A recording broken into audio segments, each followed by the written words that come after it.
آج کے دور میں اگر ہم دیکھتے ہیں تو نہ تو ٹیچرز اسٹوڈنٹس کی قدر کرتے ہیں اور نہ ہی اسٹوڈنٹس جو ہیں وہ ٹیچر کی عزت کرتے ہیں۔ ہمیں اس بات پر بہت زیادہ غور کرنا ہوگا کہ کیا ہم جو ہمارے ٹیچرز ہیں وہ جو کام کرتے ہیں کیا یہ ان کے لیے درست ہے۔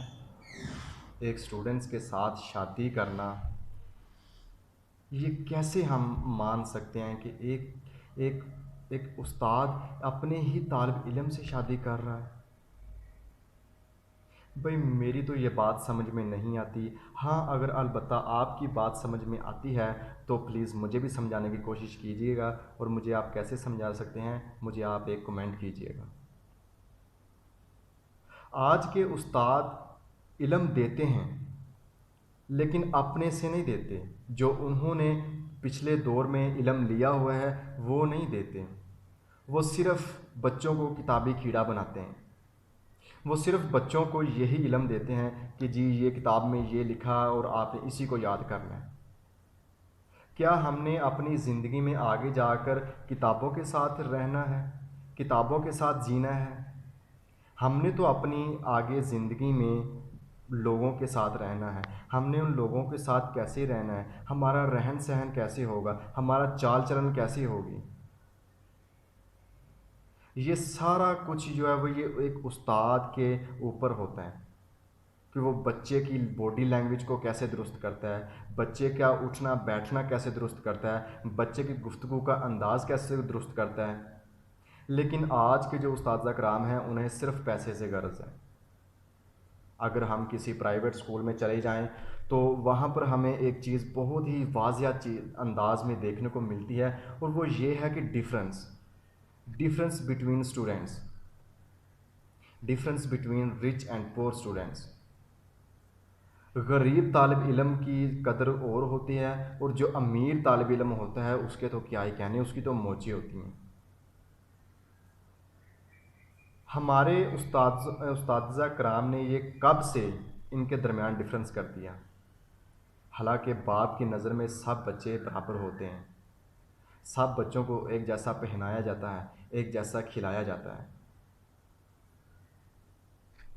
لیکن اساتذہ کرام اس چیز میں ڈفرینس کر دیتے ہیں۔ کیوں؟ کیونکہ صرف پیسہ ہے۔ بچے کے باپ جو وہ ایک بزنس مین ہے، وہ کوئی آرمی آفیسر ہے، یا وہ کوئی بڑی جاب کرتا ہے، بڑی گریڈ پر بیٹھا ہوا ہے، وہ صرف اس لیے اس کی قدر زیادہ ہے، اور غریب طالب علم کو کوئی نہیں پوچھتا۔ کیوں؟ کیونکہ اس کا باپ ایک مزدور ہے، دیہڑی دار آدمی ہے، غریب گھرانے سے تعلق رکھتا ہے نا، اس لیے اسے کس نے پوچھنا ہے؟ ہمارے جو معاشرے کی سب سے جو بڑی کمزوری ہے وہ صرف اور صرف یہی ہے کہ ہم نے ڈفرینس کرنا سیکھ لیا ہے، ہم نے ڈفرینس کرنا سیکھ لیا، اور ہم آگے بھی یہی سکھاتے ہیں۔ آج کے جو امیر ماں باپ ہیں اگر آپ انہیں دیکھیں تو وہ بچوں کو کیا سکھاتے ہیں؟ وہ صرف یہی سکھاتے ہیں کہ بھائی یہ غریب ہے اور ہم امیر ہیں، یہ نیچے ہیں اور ہم ان کے اوپر ہیں۔ وہ سکھاتے ہیں کہ بچوں پیسہ ہی سب کچھ ہے۔ ارے بھائی پیسہ کیا ہے؟ پیسہ ہی زندگی میں کیا ہے؟ سب کچھ کیوں ہے پیسہ؟ جس انسان کو دیکھ لو وہ پیسے کے پیچھے بھاگ رہا ہے۔ سب لوگ دنیا اور آخرت کو بھول چکے ہیں، سب کو اپنی اپنی پڑی ہوئی ہے کہ یہ بھی ہمارے پاس آ جائے، یہ بھی چیز ہمارے پاس آ جائے، یہ بھی جگہ ہماری بن جائے، یہ بھی ہماری پراپرٹی میں آ جائے۔ حالانکہ البتہ اللہ تعالی بیان کر رہا ہے کھول کھول کر کہ آپ لوگ جیسے آئے تھے ویسے ہی جاؤ گے، خالی ہاتھ آئے تھے خالی ہاتھ ہی جانا پڑے گا۔ لیکن آپ امیجن کریں دوستوں کہ کیسے ہمارے جو ذہنوں پر ہماری عقل پر پردہ پڑ چکا ہے، ہمیں ایک اللہ کا قرآن ایک چیز کھول کر بیان کر رہا ہے، اس کی ہم اگر ترجمہ کریں تو بھی ہمیں سمجھ آتی ہے، اگر تشریح کریں تو ہمیں اور بھی زیادہ سمجھ آتی ہے، لیکن ایسا کچھ نہیں، ہم پھر اس چیز کو اگنور کرتے ہیں، اس چیز کو اگنور کیے جاتے ہیں۔ پھر جب اللہ کی پکڑ آتی ہے تو پھر کہتے ہیں جی ہائے اللہ ہم مر گئے، ہمارے معاشرے میں ایک اور چیز بہت نوٹ کی جاتی ہے، اور وہ شاید آپ نے بھی کی ہو، اور وہ یہ ہے کہ اگر بیماری آ جائے تو یہ کہنا ہے کہ ہمیں کسی کی نظر لگ گئی، اگر کوئی خوشی مل جائے تو یہ کہنا ہے کہ جی یہ تو میری اپنی محنت کا صلہ ہے۔ حالانکہ ہمیں اس بات پر قائم رہنا چاہیے کہ اگر ہم پر کوئی بیماری یا دکھ آتا ہے تو ہمیں یہ نہیں کہنا چاہیے کہ ہمیں کسی کی نظر لگ گئی یا ہم پر کسی نے جادو ٹونا کروا دیا ہے، ایسا ہرگز نہیں ہے۔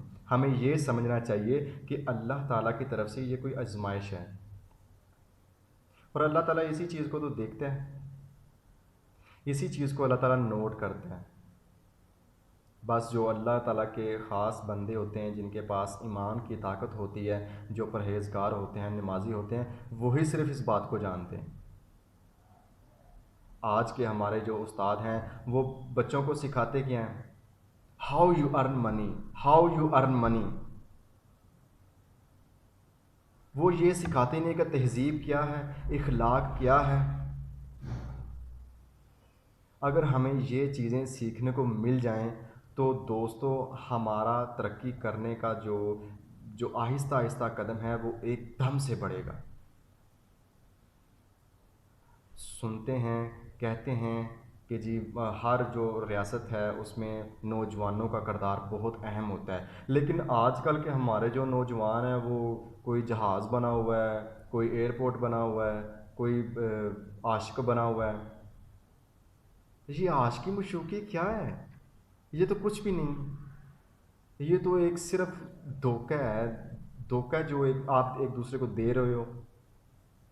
اصل زندگی تو آپ کی شروع ہوگی جب آپ اپنے پاؤں پر کھڑے ہو جاؤ گے، یا جب آپ کسی اپنی منزل پر پہنچ جاؤ گے۔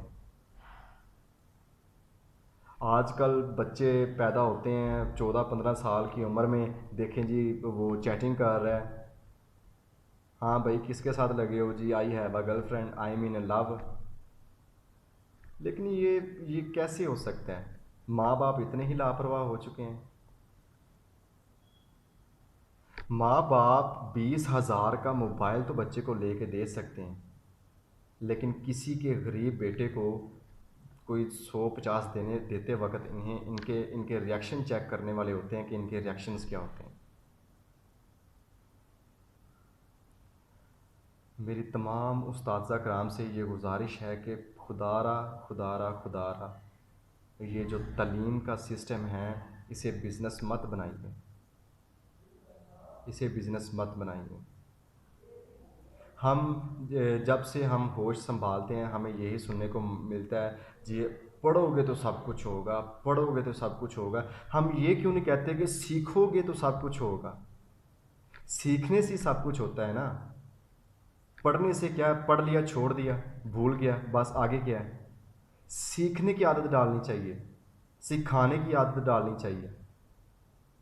جس دن ہم نے سیکھنے اور سکھانے کی عادت ڈال لی اس دن ہم رات دگنی دن دگنی اور رات چگنی محنت کریں گے انشاءاللہ، اور ترقی بھی اسی طرح کریں گے۔ آج کل کے جو اساتذہ کرام ہیں وہ ٹپس دیتے ہیں، ہنٹ دیتے ہیں جی بچوں کو، اگر بچوں کے امتحان آ گئے ہیں تو سر ہم نے یہ کام نہیں کیا تو بیٹا ڈرنے کی بات ہی کوئی نہیں، آپ یہ شارٹ کرو، شارٹ کٹ دیتے ہیں بچے کو شارٹ کٹ دیتے ہیں کہ بندہ پوچھے شارٹ کٹ کیا ہے؟ زندگی کا کوئی شارٹ کٹ ہے؟ اگر زندگی کا شارٹ کٹ ہوتا تو جو بزنس مین اتنی سالوں کی محنت کر کر اوپر پروان چڑھے ہیں تو انہوں نے کیوں نہیں وہ شارٹ کٹ لیا؟ کہتے ہیں ہر کامیاب مرد کے پیچھے ایک عورت کا ہاتھ ہوتا ہے۔ میرے خیال سے عورت ڈھونڈتی ہی اسے وہ جو کامیاب ہوتا ہے۔ یہ سارا جو کام ہے زمین سے لے کر آسمان تک پہنچانا یہ ایک استاد کا کام ہے، لیکن آج کل میں وہ استاد دیکھنے کو نہیں ملتے جو زمین سے لے کر آسمان تک لے جاتے ہیں ایک اسٹوڈنٹ کو، ایک طالب علم کو۔ میری یہ تمام اساتذہ کرام سے اور تمام طالب علموں سے گزارش ہے کہ اگر آپ کہیں پڑھنے کے لیے جاتے ہیں تو آپ اس نیت سے جایا کریں کہ ہم نے کچھ سکھانا ہے، اور طالب علم اس نیت سے جایا کریں کہ ہم نے کچھ سیکھنا ہے۔ اگر ہم اس نیت کے ساتھ جایا کریں گے کہ ہم نے کچھ سکھانا ہے اور ہم نے کچھ سیکھنا ہے، تو انشاءاللہ آپ بہت ہی جلد کامیاب ہوں گے اور ترقی کی راہوں پر گامزن رہیں گے انشاءاللہ۔ جی تو ناظرین، اگر آپ کو یہ ویڈیو پسند آئی ہو تو کمنٹ بھی کیجیے گا، لائک بھی کیجیے گا، اور جو فرینڈز اس چینل پر نئے ہیں ان سے گزارش ہے کہ وہ اس چینل کو سبسکرائب کریں۔ اپنا بھی خیال رکھیے گا، اپنے سے زیادہ دوسروں کا خیال رکھیے گا۔ بی اے پاکستانی۔ خدا حافظ۔